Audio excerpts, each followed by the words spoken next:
why has India adopted a top-down approach? It's more, I mean, there's a reason for it, perhaps a strong reason to it.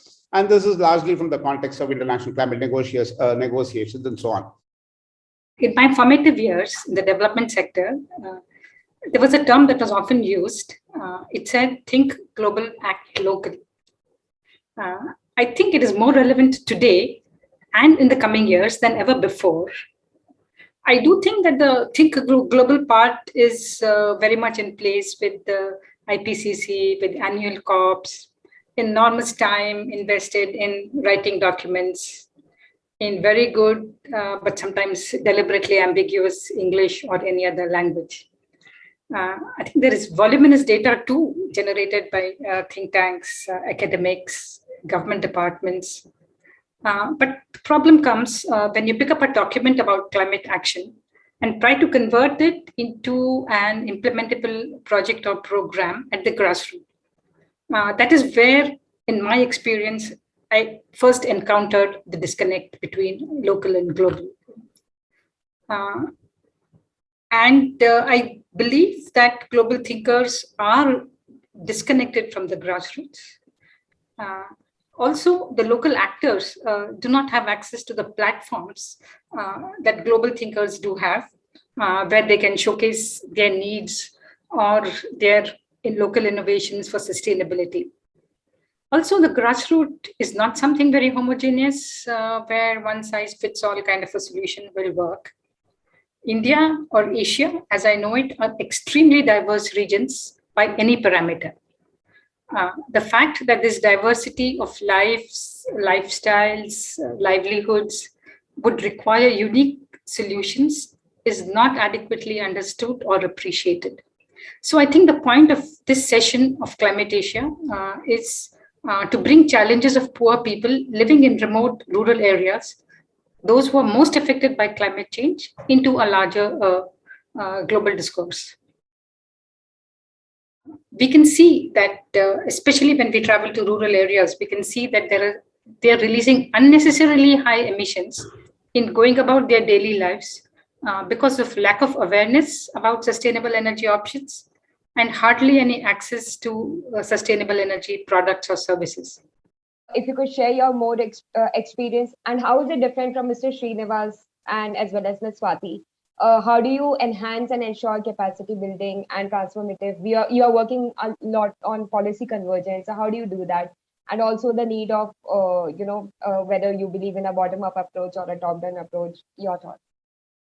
I mean, no two questions about the local level and decentralized level action that is needed. No doubts about the fact that unless and until that happens at a very, hyper local level, you don't actually see change and action on the ground.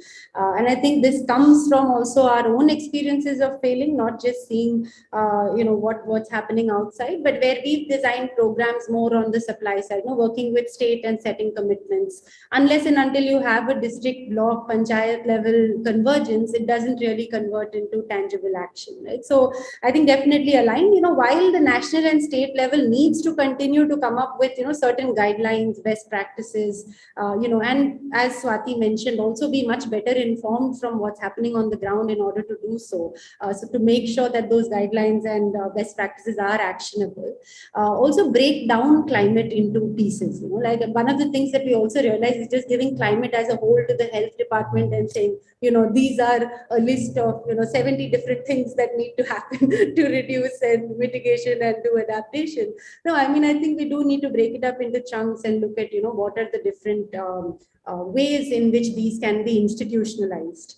At a district level, specifically at a local level, one of the things that we do realize is that, it's important to have somewhere climate smart solutions and climate smart thinking within specific departments and sectors, because there are so many different line departments working on a number of things, and keeping energy or climate or waste or water as separate elements, it doesn't help, but really converging it into livelihood, into health, into textiles, into food, into the different pieces that are there, mother and child care, that really kind of helps to digest and look at what can be done very tangibly from a planning perspective and an execution perspective. And as you rightly said, in order to make sure that this happens, you need capacity building at various levels, right? One way or the other, you need champions within these line departments that actually sort of are able to understand and are able to converge. And you need people that can actually break silos. Because whether it's, and Swati mentioned, you may have financing in place, you may have demand in place, but are the enterprises able to cater to and serve that demand, right? Are there different, basically the ecosystem needs to come together, right? And I think that capacity building piece is the one cutting across piece, whether it's on the enterprise and innovation side, or on the finance side, or on the policy convergence side at a district level. It's very crucial for these, or on the linkages as well, right? The backward and forward linkages, and that's a lot of opportunity within that as well, to actually make sure that these things move at a district level. To give you some examples of how we tried to do this, and our approach has always been first demonstrate it at a district block level, and then take it to state and national and show this is how it can happen and this is what can happen, right? And do that, and vice versa. So you need both top to bottom. Definitely you need top to bottom, but you also need this at the same time, very much parallelly ensuring that the capacities and the commitments are there at a local level, right? So what we found is a few learnings. One of the things we realized, so we have two main programs. One is really trying to institutionalize climate adaptation and mitigation from an energy lens, of course, in the livelihood space, which is agriculture, animal husbandry, textiles and crafts, micro businesses, and in the health space.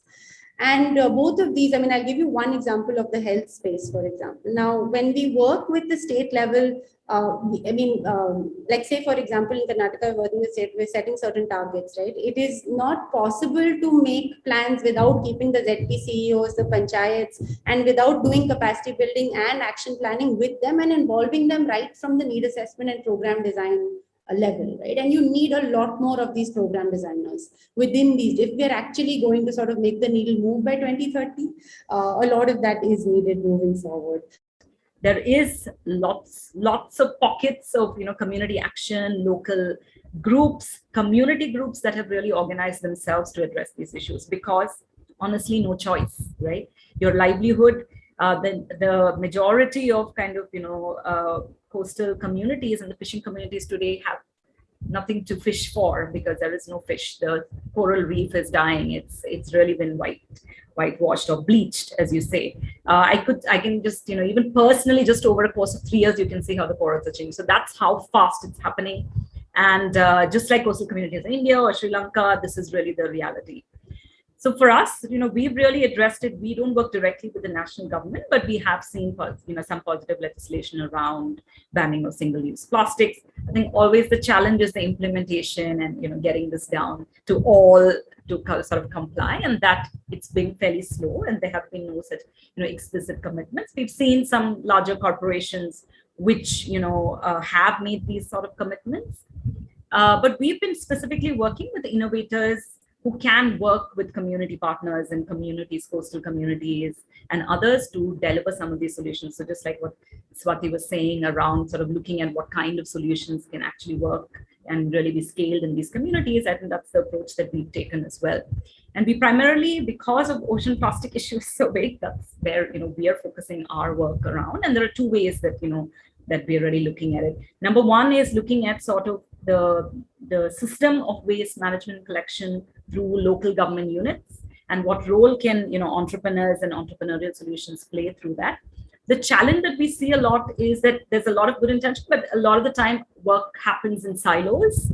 There's policy, and then there is there are private groups that are trying to solve it, but it can only work actually, especially in the waste value chain, if all of these people and activities are connected. And that's sometimes where we see the challenge in implementation. I think Huda spoke about capacity building that's needed.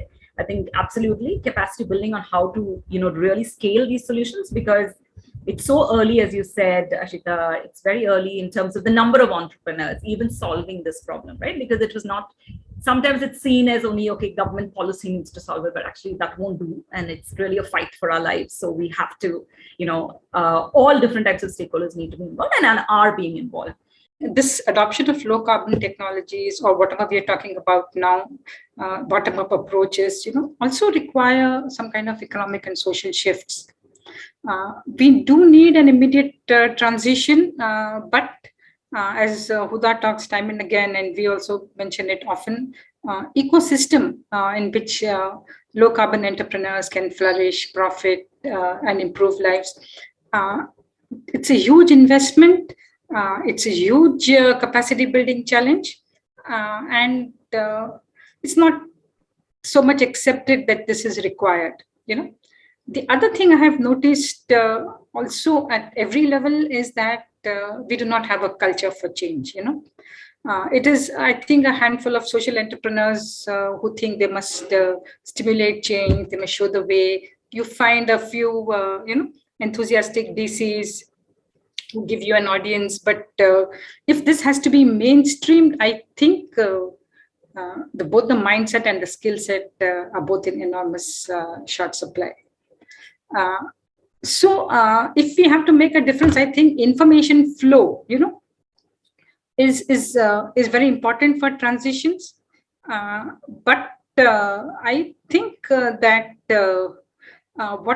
how we communicate, the kind of content that we put out there, how will it resonate with the masses? How will it contribute to building the political will? How do we design information flows? What are our communication plans? All these things are issues that we haven't given much thought to. And I think that this platform should be able to, talk about these things, which are a little difficult conversations to have. But I think it's important that we have these conversations. In smaller states, we actually feel that right from the state level, it's much easier to get action going, even at a grassroots level. But in larger states, there is no chance. District level is your only hope if we have to get any action going, right? But some of the champions, like in the state and the district level, so like say, for example, there's a program in Meghalaya called Prime Hubs, which really kinds of takes incubators to a very local level. Right, and then that becomes your feeder for your larger incubators. So this is a very sort of district level, block level incubation facilities for entrepreneurs, failure capital for innovators, which is in general missing, completely missing, right? There is no incentive, you just migrate, right? There's no incentive for you to be an innovator, let alone a climate smart innovator or an enterprise that's going to be functioning there, right? Other programs, there's something called Atal Community Incubation Centers, which now they have realized that the typical Atal incubation centers and academic institutes do not work. You need community level incubation centers. They've actually released innovation content through a vernacular innovators program in 22 different languages, which has never, I don't know why it took us so long to get here, but just imagine, like in a country like India, where you need different languages, it's just a no-brainer, right? So I think a lot of that, but these are very few and spread apart examples that can really be taken as really strong models on how do we really decentralize some of the access to opportunities, access to services per se, right? In general, at a local level, we do believe there is a lack of flexible capital for innovators and enterprises to actually, and the transaction costs are too high. So the enterprise alone cannot possibly, meet and serve climate needs, which is why you need a lot of the government convergence, right? And here, three pieces need to fall into place.